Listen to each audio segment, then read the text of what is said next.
मैं हजारों साल से बिना रुके, बिना थके आप सभी का बच्चों की तरह पालन पोषण कर रही हूँ।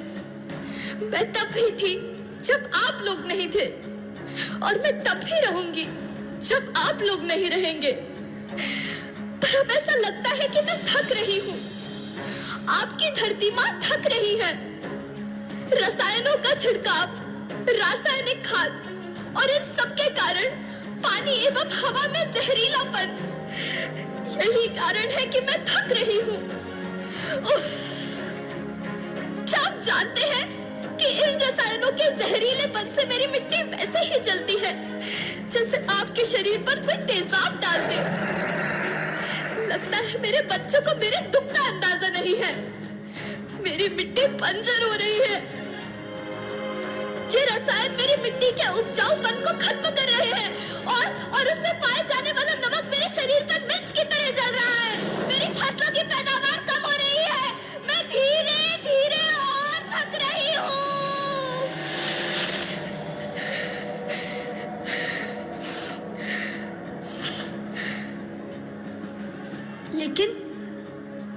लेकिन अब मुझे याद आता है कि पहले मैं बहुत सुंदर थी, बहुत प्रसन्न थी, हमेशा हंसती थी।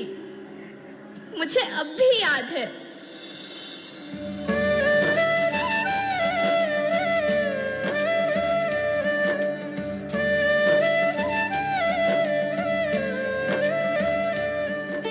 मैं तुम्हारी माँ सुंदर क्यों ना होती? मुझे तो सुंदर होना ही था, क्योंकि बीते जमाने में आप मेरे बच्चे ही तो अपनी माँ के रखवाले थे। आप लोग प्राकृतिक खेती करते थे, और फिर हमारी सभ्यता में तो प्रार्थना भी धरती कल्याण की है। ओम द्यौ शांति, अंतरिक्षः शांति, पृथ्वीः शांति, ओषधयः शांति, वनस्पतयः शांति। ओम शांति शांति शांति।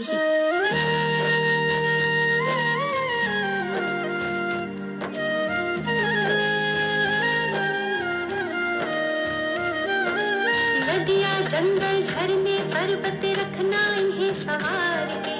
इनको रौंदा तुम न बचोगे, धरती कहे पुकार के।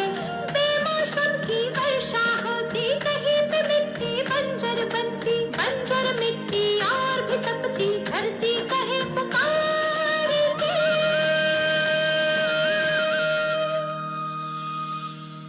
हजारों साल से मनुष्य धरती की गोद में रहता आया है, लेकिन आज मैं आपसे पूछती हूँ कि आपने इसके बदले धरती माँ को क्या दिया?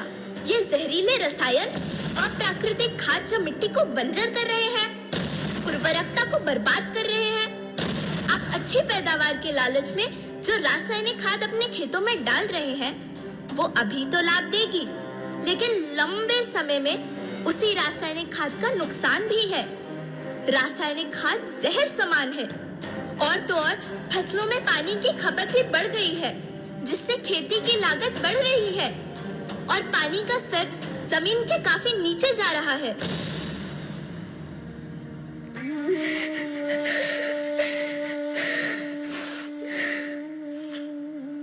बच्चों, मैं तुम्हारी माँ हूँ।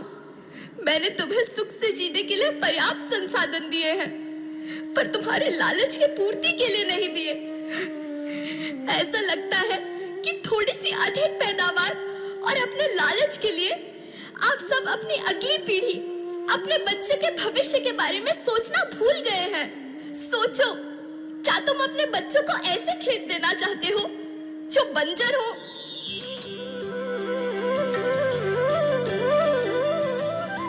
अरे तुम तो विंध्य की बेटी हो, मध्य प्रदेश की बेटी हो, भारत की बेटी हो। आओ, तुम ही मेरे बच्चों को कुछ बताओ। धरती माँ, हम तो अपने विंध्य के सवै जनन का केवल इतने कहे चाहे थे कि प्राकृतिक खेती या समय के मार्ग बन चुकी है। प्राकृतिक खेती या उद्देश्य के साथ होत है कि जौने जमीन और हमरे मिट्टी की उर्वरकता बनी रहे। हम सबका प्रकृति के साथ मित्र जैसे व्यवहार करे चाहिए। हम अपना से आने वाली पीढ़ी के तरफ से यह विषय का ध्यान दे के सुने और देखे के विनती करी थी। अभी न संभले मेरे बच्चे तो फिर तुम पछताओगे। नेचुरल फार्मिंग न हुई तो हाथ धरे रह जाओगे। माँ का शोषण कौन है करता, कौन है मिट्टी जहर से भरता। जब से जैविक खाद को छोड़ा, खुशहाली से नाता तोड़ा। अभी न संभले मेरे बच्चे तो फिर तुम पछताओगे, तो फिर तुम पछताओगे। लेकिन धरती माँ, आपको सुरक्षित और प्रसन्न रखने का उपाय क्या है? एक ही उपाय है, धरती एक, परिवार एक, भविष्य एक। इस मूल मंत्र को आत्मसात कर लो। प्राकृतिक संसाधन को बचाओ, प्राकृतिक खेती को अपनाओ और परंपरागत देसी पद्धति से जैसे गो आधारित उत्पाद, जीवामृत, बीजामृत, पंचगव्य, गौमूत्र, छाछ का उपयोग करो ताकि मिट्टी की उत्पादकता बनी रहे। याद रखना, मैं माटी हूँ, माँ होना मेरे नाम में बसा है। पोषण करने के लिए ही मैंने जन्म लिया है। करोड़ों सालों तक धरती पर सांसों की डोर आगे बढ़ाई। पेट भरा जब सबका, तभी मैंने संतुष्टि पाई। वो माँ हूँ मैं सबकी, जिसने जन्म न देकर भी जीवन संभव बनाया। अन्नदाता मेरे पुत्र किसान, तुमने ही तो इसमें मेरा साथ निभाया। दिन रात सींच पसीने से मुझको हर मुंह तक रोटी पहुंचाई। जब तुमने माथे मुझे लगाया, मैं हरियाली बनकर मुस्काई। मिट्टी बंजर होने से या धरती के नुकसान से किसी एक देश, एक द्वीप, एक समाज या एक धर्म का नुकसान नहीं है, बल्कि सभी का है, क्योंकि सभी आपस में बंधे हैं। धरती की श्रृंखला टूटी, माला टूटी, सब बिखर जाएंगे, सब खत्म हो जाएंगे।